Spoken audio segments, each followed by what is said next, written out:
It's a record partnership and they are into the final.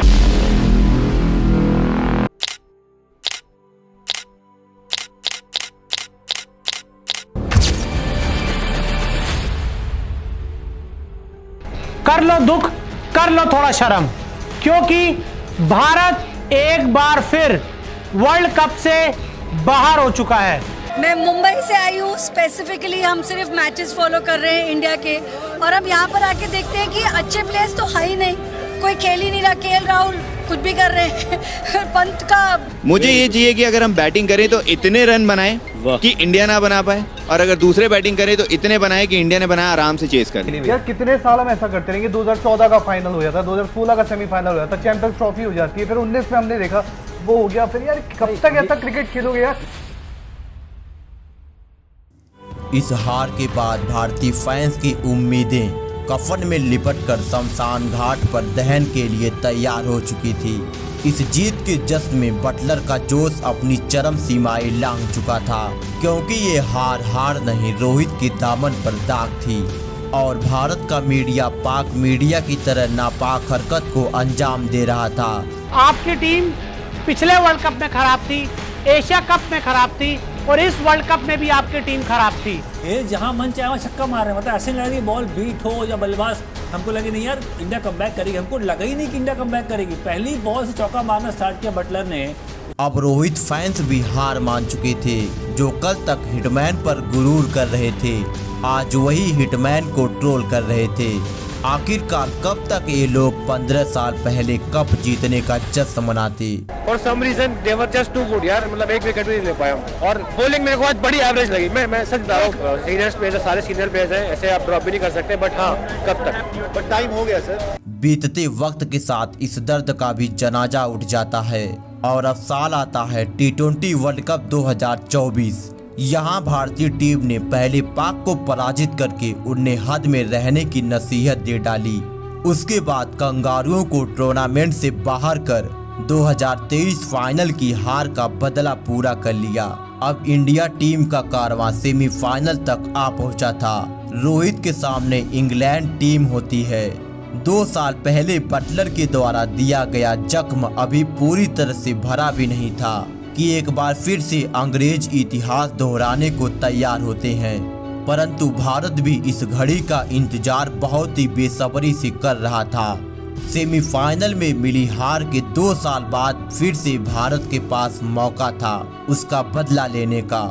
अब रोहित और Jos toss के लिए तैयार होते हैं।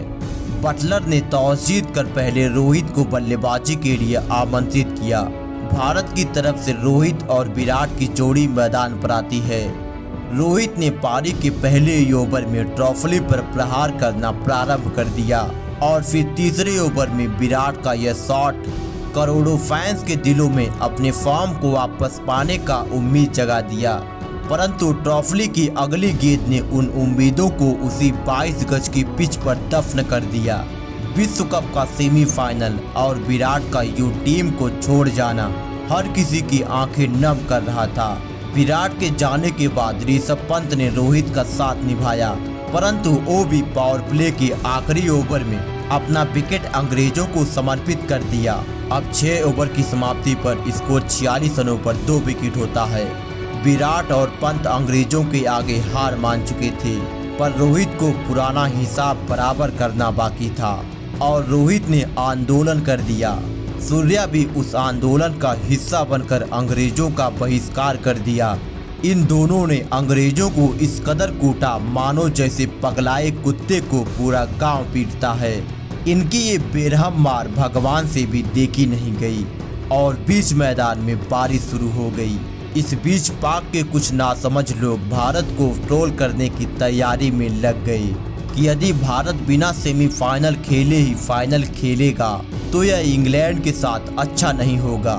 परंतु किसको पता था, लेकिन भारत भी फाइनल खेलना चाहता था, परंतु इंग्लैंड को हराकर अपना बदला पूरा करने के बाद बारिश रुकी और मैच प्रारंभ हुआ। दोनों ने मिलकर पारी को आगे बढ़ाया। अब 10 ओवर की समाप्ति पर भारत का स्कोर 77 रनों पर 2 विकेट होता है। अब भारत की पकड़ इस मैच पर मजबूत हो रही थी और इसी बीच पारी का 13वां ओवर सैम करन के हाथ में होता है। परंतु सैम को कहां पता था कि आज सैम पर रहम रोहित नहीं करने वाला है। प्रतिशोध बदले की आग में झुलस रहा रोहित अब आक्रमण करने को बेताब होता है। सैम की पहली गेंद को सूर्या ने छक्के के लिए भेज दिया। फिर रोहित ने ऑफ स्टंप की गेंद को लेग पर घसीट कर छक्का जड़ दिया।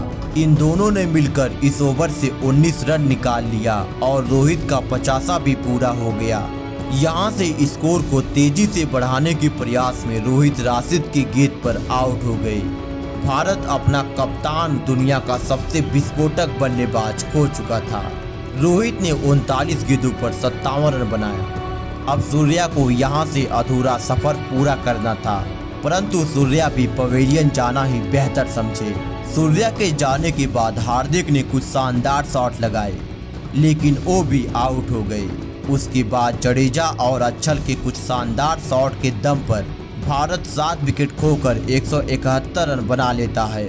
अंग्रेजों के सामने यह स्कोर नन्ना मुन्ना बाबू था। इस टारगेट को देख ऐसा लग रहा था कि इंग्लैंड दोबारा से वही हस्र करेंगे जो हस्र 2 साल पहले किया था और हमारा बदला हमारी बर्बादी की दास्तां लिखेगा।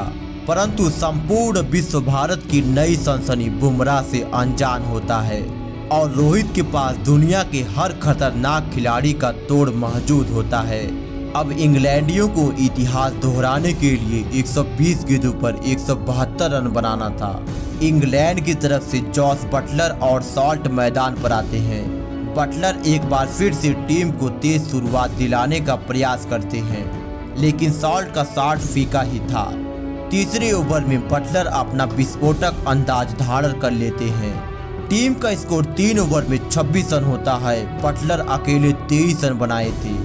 बटलर का ऐसी खौफनाक बल्लेबाजी देखकर हर किसी को 2022 का वो गम याद आने लगा।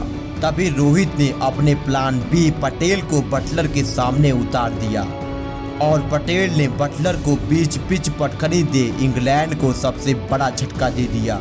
उसके तुरंत बाद बुमराह ने साल्ट को चारों खाने चित कर उनका फाल्ट कर दिया। पहला पावर प्ले समाप्त होते होते इंग्लैंड ने 39 रनों पर 3 विकेट गंवा दिया। पावर प्ले के बाद भी यह सिलसिला जारी रहता है।